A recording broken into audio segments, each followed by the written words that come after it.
Hey everybody, David here, and this is another Dungeons & Dragons 5th edition class breakdown tutorial, and today's particular tutorial deals with the Great Wizard archetype, the School of Evocation.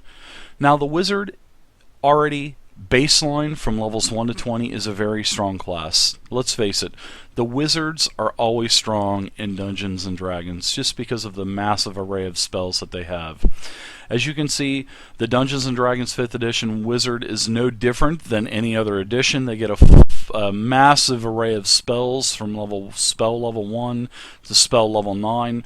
They're going to get cantrips. You are going to get the same proficiency bonus from level 1 to 20 as every other class in D&D 5e, starting at a +2 and ending at a +6. You're going to get other class features such as Arcane Recovery. You will get 5 ability score improvements that will allow you to either raise your ability stats, your ability scores, or if your Dungeon Master allows, if he or she allows you to take an optional feat from Chapter 6 in the Player's Handbook, you could do that as well. You'll also get Spell Mastery and Signature Spell later on. Now, the Wizard at level 2 gets an arcane tradition, and the arcane tradition basically is an archetype, and every class in D&D 5e gets an archetype, which is basically added flavor that goes on top of the baseline class. So as you can see, the Wizard, they get their archetype at level 2, and they'll get features at level 2, at level 6, at level 10, and level 14, and these are going to be more features added because you're choosing the Evocation, the School of Evocation archetype. Now let's go ahead and start taking a look at the School of Evocation. This is where you focus your study on magic that creates powerful elemental effects such as bitter cold, searing flame, rolling thunder, crackling lightning, and burning acid. Some evokers find employment in military forces, serving as artillery to blast enemy armies from afar. Others use their spectacular power to protect the weak, while some seek their own gain as bandits, adventurers, or aspiring tyrants. So as you can see, the School of Evocation is more straightforward than a lot of the other schools. This is more damage. It's in your face, standing back, using power and the elements to damage your enemies. Now, whenever you do choose the School of Evocation, you will get the class feature at level 2 called Vocation Savant. This is where the golden time you spend to copy an evocation spell into your spellbook is halved. So if you're adventuring, or if you're in a library and you find a scroll that's behind a couple books, or if you are adventuring and you find a scroll in a chest, or if you find an old dusty tome with spells, or an old wizard spellbook, you can copy those spells because they are written in a language that you will have to decipher. You'll be able to copy those into your spellbook.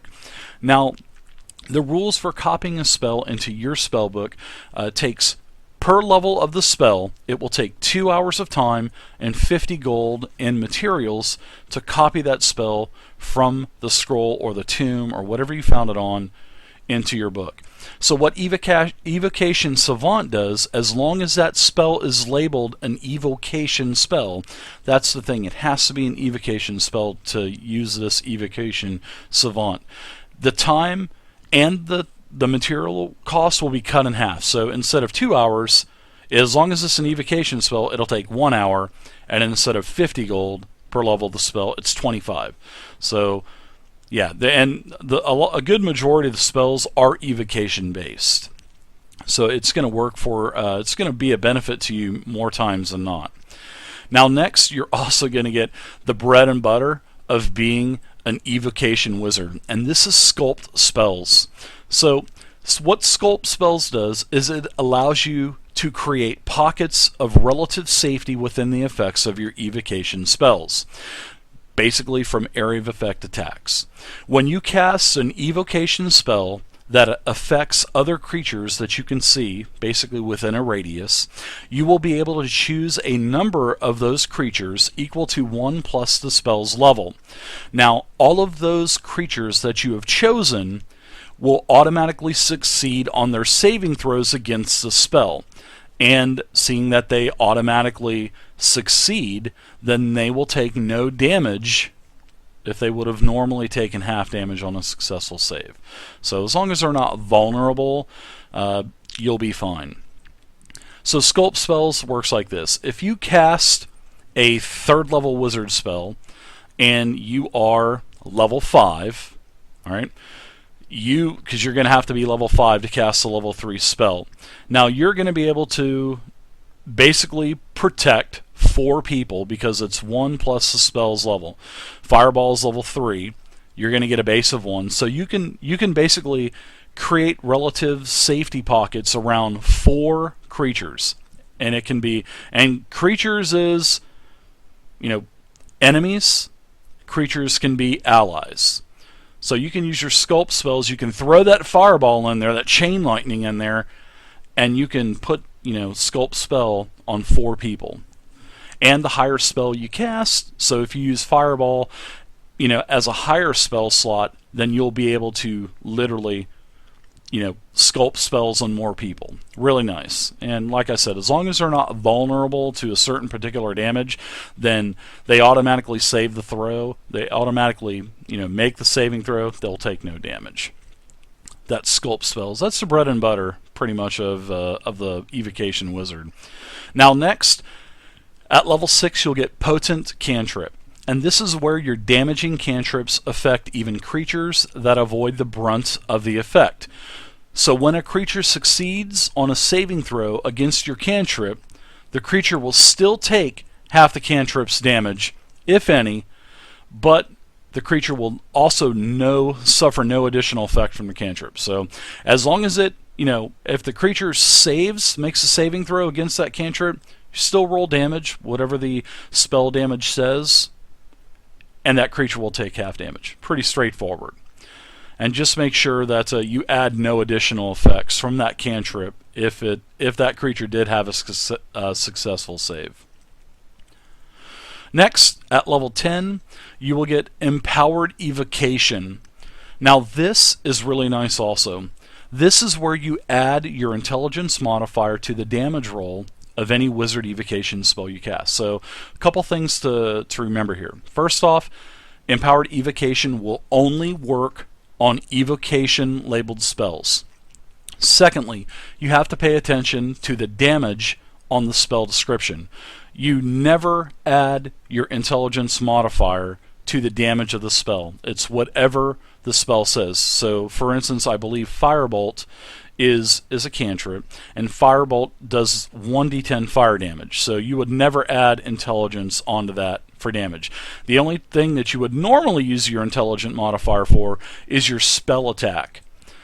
But Empowered Evocation, as long as it's an evocation spell, now allows you to add in your intelligence modifier. So if you have that 20 intelligence, you'll get a +5. So for Firebolt, you would literally do 1d10 +5 now. So that's how it works. That's really nice. Now, last but not least, you are going to get a crazy class feature called Overchannel. And this could easily kill you, so easily, if you do not pay attention to what you're doing. So you're going to obtain this at level 14, and Overchanneling is where you can increase the power of your simpler spells. Now when you cast a wizard spell of 5th level or lower that deals damage, you can now deal maximum damage with that spell. Sounds great, doesn't it? I mean, it is really nice. So the first time that you use Overchannel, you will suffer no adverse effect. So if you want to do that fireball, that spell level 3 fireball, or even maybe upgrade it to spell level 5, max damage, use your spell sculpt, save your party, all fine and dandy. Now the next time you want to use Overchannel, and you use it before you have a long rest, you will take 2d12 necrotic damage for each level of the spell. Let me repeat that again. 2d12 necrotic damage for each level of the spell. So if you want to cast that 5th level spell again, you are now going to take 10d12 necrotic damage. You're still going to do max damage as you would have the first time, but the first time didn't have any adverse effects. So now the second time that you use it, you're taking 10d12 necrotic damage, which is, I mean, if you're high level, sure, you might be able to do that and get away with it a couple times, but the more times that you use this, it will go up an additional 1d12 every single time you use Overchannel after the first free cast for Overchannel. So if you use it, say you survive the 10d12 and you cast that same spell again the next round later, it's now going to go to 15d12 because it would be 2d12 plus the extra 1d12 for the third time you're casting, and then multiply that by the spell level. So that's crazy. It's not just 2d12 or 3d12, it's per level of the spell. That is really cool. I like that. It really makes you want to push the limits and maybe take that chance, maybe take that risk. So this is really nice. And the last thing you need to really pay attention to is this damage ignores resistances and immunities. So don't think you're just going to get a ring of fire protection and be immune to it and just blast max level fireballs. It's not going to work. Overchannel will still kill you. So, but then whenever you get a long rest, everything's good, Overchannel resets, and it's a new day. So there you go. Be careful, wizards, with Overchannel. You will kill yourself. Thank you guys so much for watching. I appreciate it. This is everything to do with the Evocation Wizard. Please feel free to leave a comment down below. Also subscribe to the YouTube channel. And if you want to try Overchannel, if you want to try one of these School of Evocation Wizards, check out my website, tabletopping.net. There will be a link down below. There's going to be a whole array of 840 character sheets, every D&D 5e class, levels 1 through 20, every archetype, on nice 3-page PDF formats. You just download it to your tablet, to your PC, just print it out and go. Thank you guys again, and I'll see you next time.